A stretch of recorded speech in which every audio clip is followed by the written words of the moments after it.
Ngunit hindi siya pumayag, at sinabing iyon ang tingin nito sa kanya. Inutusan siya nito na itaas sa pula ang VIP customer ni Raymond. Nagulat ito kay Carl, at pipigilan na niya ito, ngunit pagkatapos ay inutusan siya nito na kung humingi ng karagdagang pautang si Raymond, dapat niyang ibigay ang mga ito sa kanya sa mababang interes. Tinanong ni Carl kung nakita niya ba siya sa kanyang Devil's Eye, at pinatunayan ni Rose at ipinaliwanag na sa kanyang nakita, hindi siya isang hanggal na idealista kumpara sa mga komento na siya ay isang anghel mula sa langit. Si Raymond, nakakapagtaka, maraming ambisyon. Iniisip ni Carl kung anong uri ng mga ambisyon niya, ngunit hindi siya sigurado tungkol dito, dahil ang kanyang Devil's Eye ay nakakabasa ng isang tao ng malabo, ngunit hindi ito nakakabasa ng isip. Gayunpaman, batay sa kanyang nakikita, si Raymond ay higit na isang revolusyonista na sinusubukang baguhin ang kabuuan ng kontinente para sa kanyang pasensya. Gayunpaman, naisip ni Carl na ang pagkakataon ni Raymond na mabaigo ay masyadong mataas, kaya naisip niya na mayroon siyang isang walang katotohanan na ambisyon.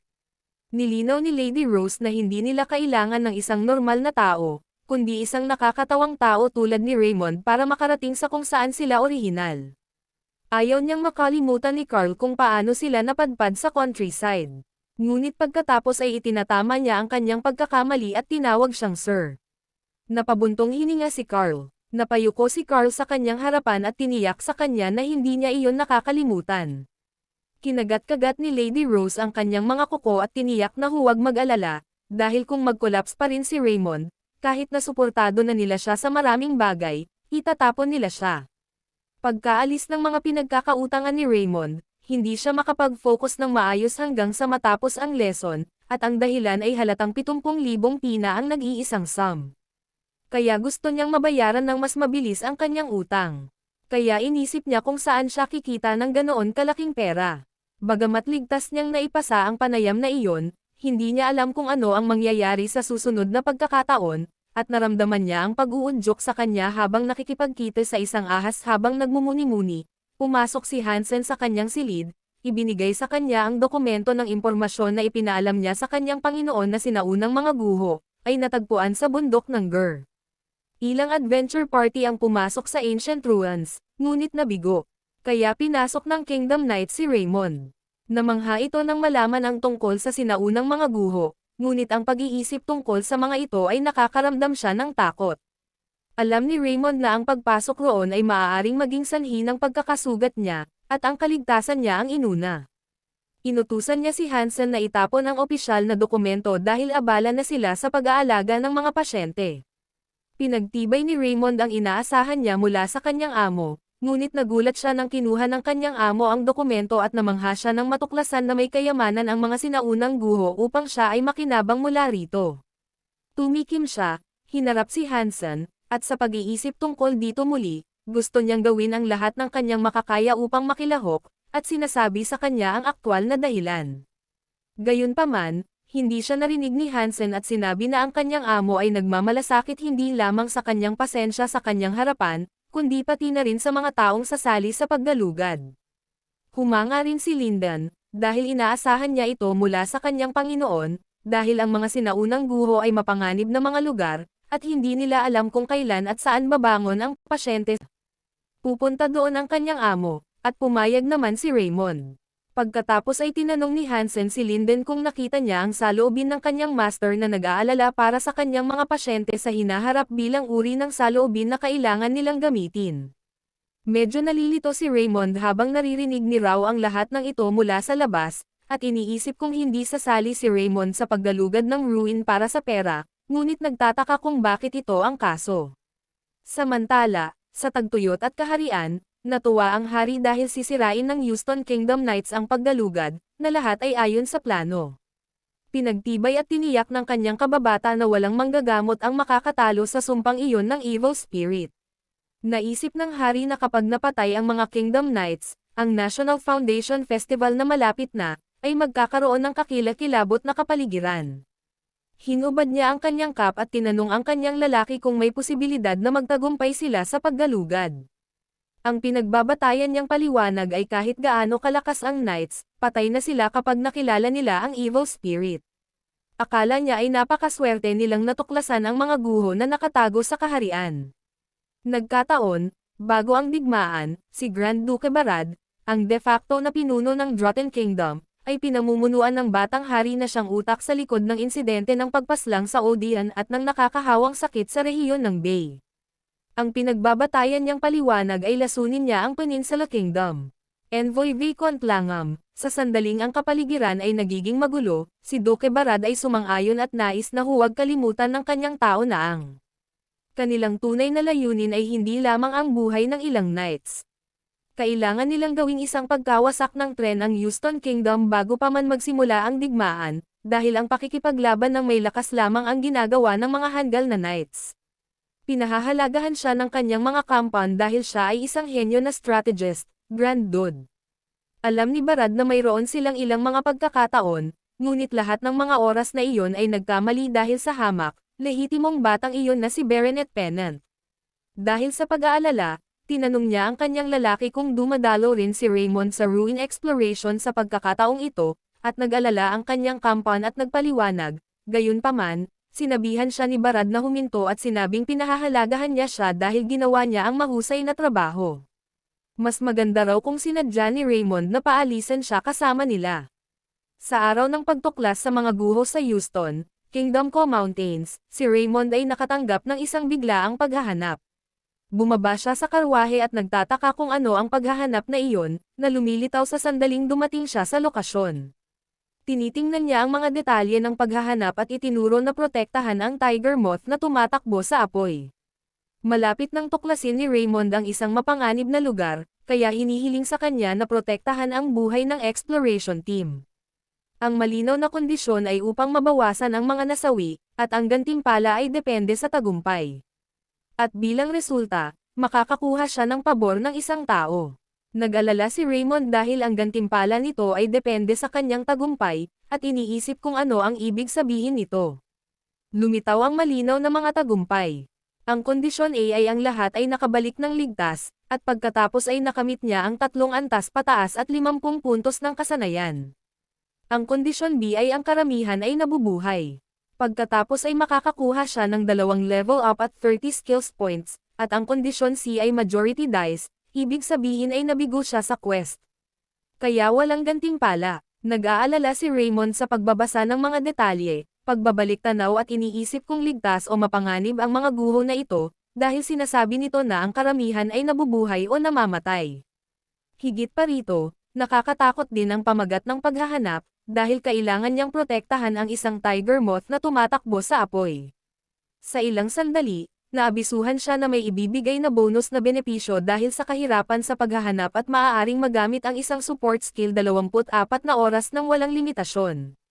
Nagsisimula ng manginig si Raymond dahil sa takot, dahil alam niyang mataas ang hirap ng quest kapag binigay ang bonus na ganito. Dumating siya para kumuha ng isang treasure manager, ngunit si Raymond ay may masamang damdamin tungkol dito sa simula pa lang. Habang sumusulong, bigla niyang nabangga ang isa sa mga healers, at tinanong siya ng healer kung siya ay isang porter. Ngumiti ang kanyang kapwa at sumang-ayon, dahil ito ang kaso. Gayunpaman, ipinaliwanag ni Raymond na siya ay isang healer, at tinanong siya ng ibang healer kung saan siya kaanib. Nagtaka si Raymond kung sino siya habang nagtatanong siya ng napakaraming tanong, at ipinakilala ng healer ang kanyang sarili bilang isang Royal Family Healer Mason. Si Mason ay A-rank healer ng Royal Family, at ipinaliwanag na nandoon siya para suportahan ang exploration team na ito. Laking gulat ni Raymond nang malaman ang kanyang pangalan dahil sikat si Mason at may kakayahan sa A-rank. Nais ni Mason na sundin niya ang kanyang utos mula ngayon at tiyakin sa kanya na hindi siya mag-uutos sa kanya na gumawa ng anumang mahirap, dahil hindi siya gaanong makakatulong sa kanila, at iminungkahi ng kanyang mga kasamahan na dalhin siya sa kanilang mga bag. Iniisip ni Raymond, kung sinasabi ba iyon ni Mason dahil hindi niya kinikilala ang kanyang medical techniques, minamaliit siya nito ng tahasan. Hindi makapaniwala si Raymond, dahil sanay na siya sa mga ganitong klaseng pangungutya kaya hindi man lang siya nasaktan, pero naisip niyang pagkakataon na iyon para sa kanya. Kaya hinimok niya na maunawaan niya, at dahil sinabi ni Mason na nagpasya siyang umalis sa pagdalugad, na ikinagulat ni Mason, tinanong siya ni Raymond kung hindi Sinabi niya na hindi niya siya kailangan. At isa pa, siniraan pa siya nito. Kinumpirma si Mason bilang isang masamang tao. Kaya na-activate ang paraan sa handle aim in person, at na-activate din ang kanyang eloquent skill. Sigaw ni Raymond na gusto niyang sumali sa exploration na ito para sa kapakanan ng mga pasyenteng maaaring nasugatan. Ngunit tila ang kanyang mga iniisip ay nakinis kay Healer Mason sa maling paraan. Nag-aalala ito kay Mason, at sinubukan niyang pagkalmayan si Baronet Pennant. Gayunpaman, natuwa at nagpapasalamat si Raymond sa kanya, dahil gusto niyang takasan ang nasirang exploration team na ito.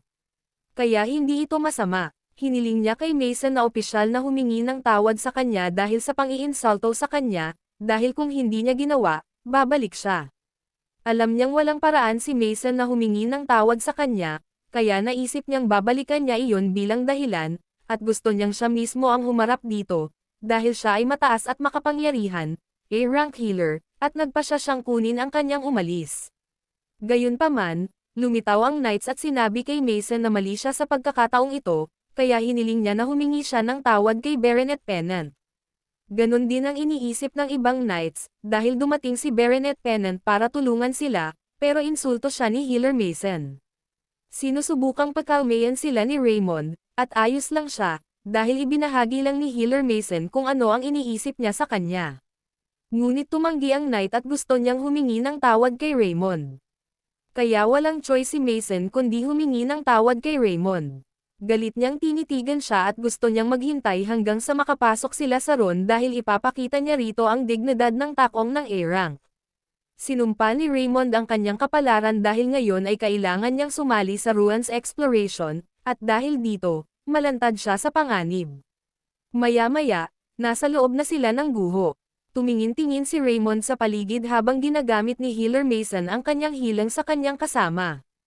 Tuwang-tuwa at nagpapasalamat ang kanyang kasamahan, dahil nakapasok ang Healer Mason ng walang isyo.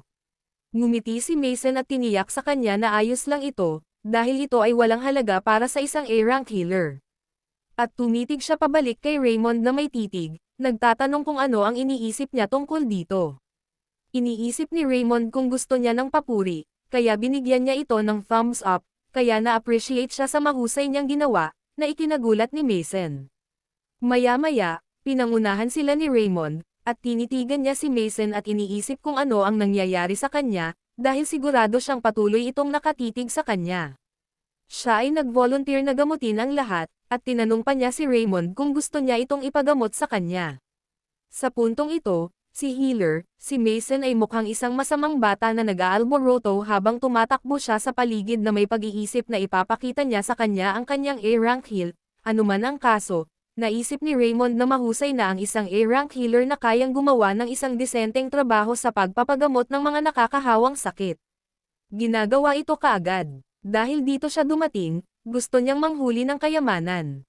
Ang mga sinaunang guho ay may ganap na panukala, na ang mga ito ay mga bitag at mga kayamanan na nakatago sa isang lugar. Gayunpaman, ang mga may eagle ay lamang ang makakaiwas sa mga bitag na iyon at makakamit ang matamis na kayamanan. Kaya natuwa si Raymond dahil nagkaroon siya ng Eyes of an Eagle. Ginamit niya ang kasanayang iyon at na-activate ang Eagle Eye kung saan maaari na niyang makita ng detalyado ang maliliit at makitid na lugar, kahit na saglit lang niya itong magagamit dahil sa kanyang limitadong mana, na may bonus na benepisyo, magagamit niya ito ng walang limitasyon sa loob ng 24 na oras. Alam niyang walang kakayahan ang mas kapaki-pakinabang kaysa sa Eagle's Eye para sa paghahanap ng kayamanan. Kaya pinili niya ito. Habang lumilingga-lingga siya ay may nakita siyang kakaiba sa normal na view.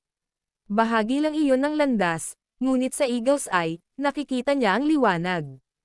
Ipinatong niya ang kanyang paa dito, iniisip kung ito ay isang hiyas, ngunit biglang may lumitaw na bitag na ikinatakot niya, at agad niya itong naiwasan.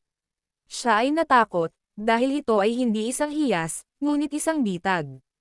At sumugod ang mga knight sa kanya at tinanong siya kung paano niya nalaman na may bitag. Sigurado siyang mahihirapan sila kung hindi dahil sa Baronet.